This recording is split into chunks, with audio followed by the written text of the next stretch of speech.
大家好，我是小敏。绝不翻车的空气炸锅版羊肉串，让你在家也能满足撸串的欲望。一起看看怎么做的吧。先准备一个圆葱切碎，放入碗中。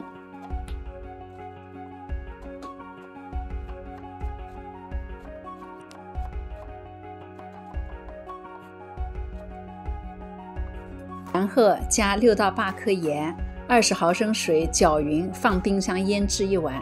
朋友都问我做的羊肉串为什么这么好吃，其实准备一份腌制好的圆葱是羊肉串好吃的关键。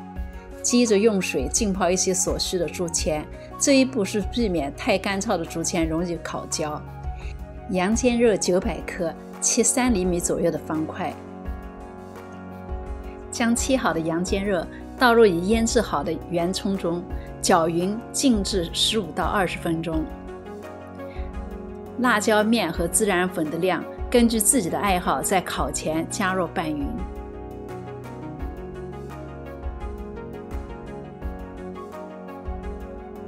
然后倒入20毫升食用油拌匀，这样在整个烤制过程中就不需要刷油了。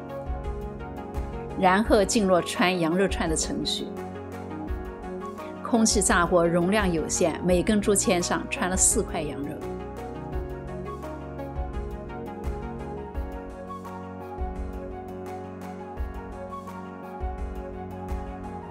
将穿好的羊肉串依次插入炸锅网格的网眼中，200摄氏度烤10分钟。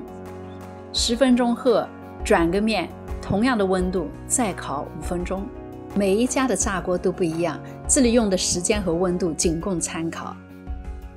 好了，一盘外焦里嫩、香气四溢的羊肉串大功告成了。瞧这颜值，好不好吃就不用解释了吧？在家就能撸串，也太过瘾了吧！制作过程是不是非常简单？好嘞，喜欢我视频的就关注和转发吧，谢谢您的支持。